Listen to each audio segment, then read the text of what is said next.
Okay, everybody, that game was so crazy that I had to get you just a short video highlighting some of the general things I noticed uh, from just my first look through. Of course, I'm going to give you the detailed breakdown in a couple of days or so, but for right now, I'll just tell you these things because I just couldn't wait to show you.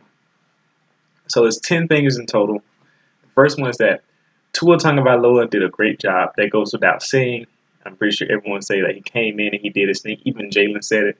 I love that about these guys. They were genuinely happy for each other. When one of them succeeds, the other one is happy for him, and Jalen was definitely happy for him, and I was glad to see that. Tua proved me wrong. I've never said that Tua Tagovailoa was a bad passer or that he wasn't a better pocket passer than Jalen Hurts.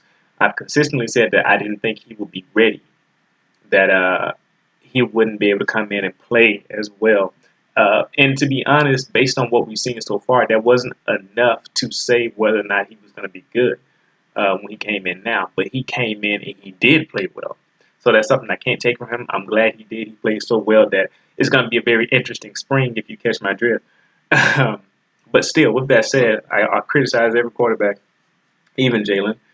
He still has some mistakes he needs to correct. In this game, he was holding the ball too long. He was taking sacks, and he forced some passes, including that one to Jerry Jeudy that almost ended up as a pick in the end zone.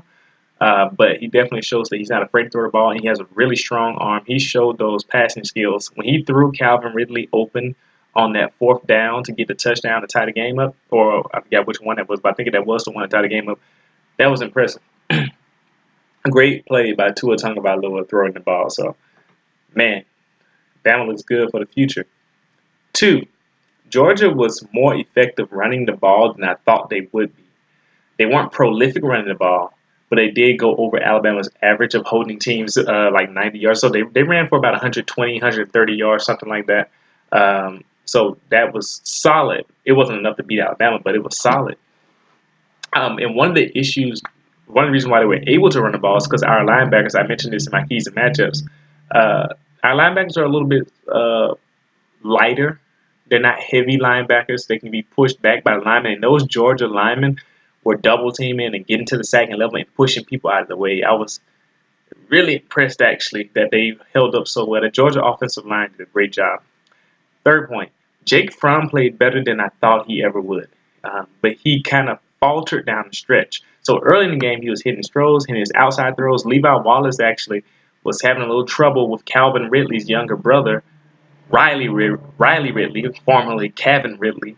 And he was hitting him on a lot of curl routes, 10 to 12 yard completions in that range. And Jake Fromm was really doing a good job throwing those passes. But as the game got close and as Alabama was starting to catch up, it put pressure on Jake Fromm, and you can see it. He started to miss some of those easier throws. He was throwing the ball high, and they just seemed out of sync. So I think he got nervous. It's understandable. He's a true freshman quarterback. Fourth point, no one. We talking about Tua Tagovailoa, true freshman. No one's talking about the other true freshman on offense who stepped up. Talking about Alex Leatherwood coming in at left tackle.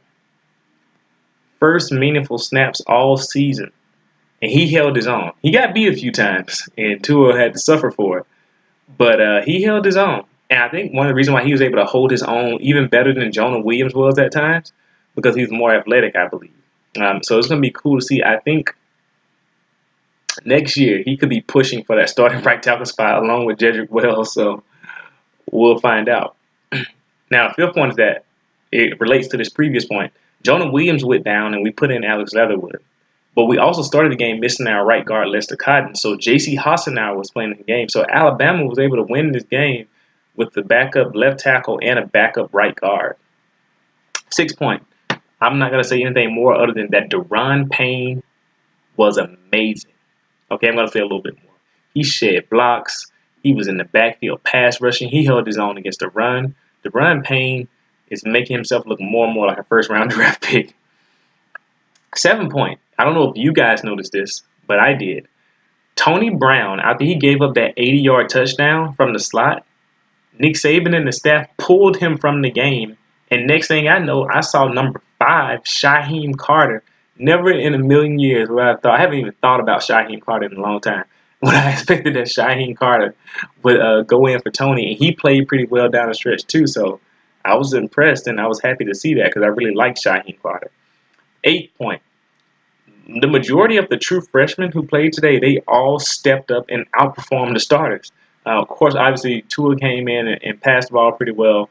Najee Harris came in, and of course, he outdid Bo Scarborough. Who hasn't outdone Bo Scarborough this year? I've been mean to Bo Scarborough.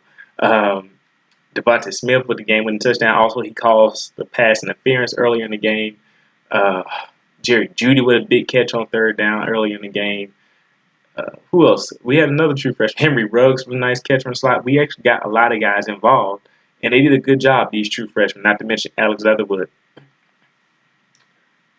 Number 9, 9 point is that I still believe in Jalen Hurts. He's not a bad QB. I'll explain that in another video. I'm not saying this to say that, I'm not making this about Team Jalen, Team Tua.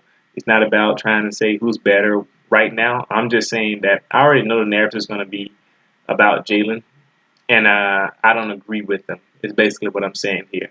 I don't believe in bashing the kid. Now, my 10th point is this. It's the last one. The defense tried. They were tired, but they still played so well in the second half. They got worn down, but the offense's rejuvenation allowed the defense to be rejuvenated. And they played really well in the second half. And we end up actually outscoring. And people aren't talking about the defensive performance. We outscored Georgia 26-10 in the second half. That's how you finish a football game. It's funny because the game was never really out of range for Alabama. I don't think a lot of people realize that. The game was still so close and we were right there. So that's all I have to say for now. Be on the lookout for the more intensive analysis video that's coming up. But thanks for watching. See you next time. Leave your comments below.